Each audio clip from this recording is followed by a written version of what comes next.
रात्री मी झोपली होती आणि शटर घातला होता. शटर काढला, अंगात लय गरम व्हायला लागलं. मी ठेवला तर त्यातून अशा ठिणगे ठिणगे निघायला लागले. आपण लाईटीच्या कशा ठिणगे उडतात तशा उडायला लागले. म्हणलं झालं असेल कशाने तरी, म्हणून लाईट घालवली आणि रग पांघरून घेतली अंगावर. रग पांघरून घेतली तर माझा हात असा त्या रगाला असा लागला, अशा ठिणगे उडायला लागले. अरे बापरे, म्हणले काय झालं माझ्या अंगात. म्हणून मी परत तासू केलं त्या रगाला, परत ठिणगे उडायला लागले. ताड ताड ताड ताड ताड ताड. म्हणजे असं का होतं बरं.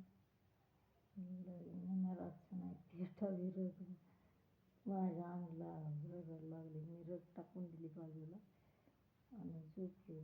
तर मला एक विचारायचं होतं यूट्यूबला की जगात जे डॉक्टर आहेत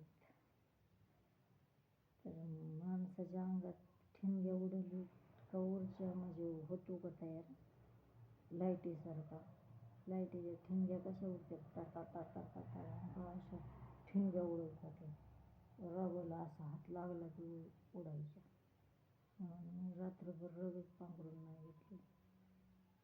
म्हणून मी डॉक्टरला विचारावं असं का होतंय. उष्णता आहे माझ्या अंगात पण इतकी ठिणग्या उडल इतकी. म्हणून बी कॉम्प्लेक्स गोळ्या आणल्यात मी. म्हणलं अंगातली जास्त गरमी होती तर कमी होईल.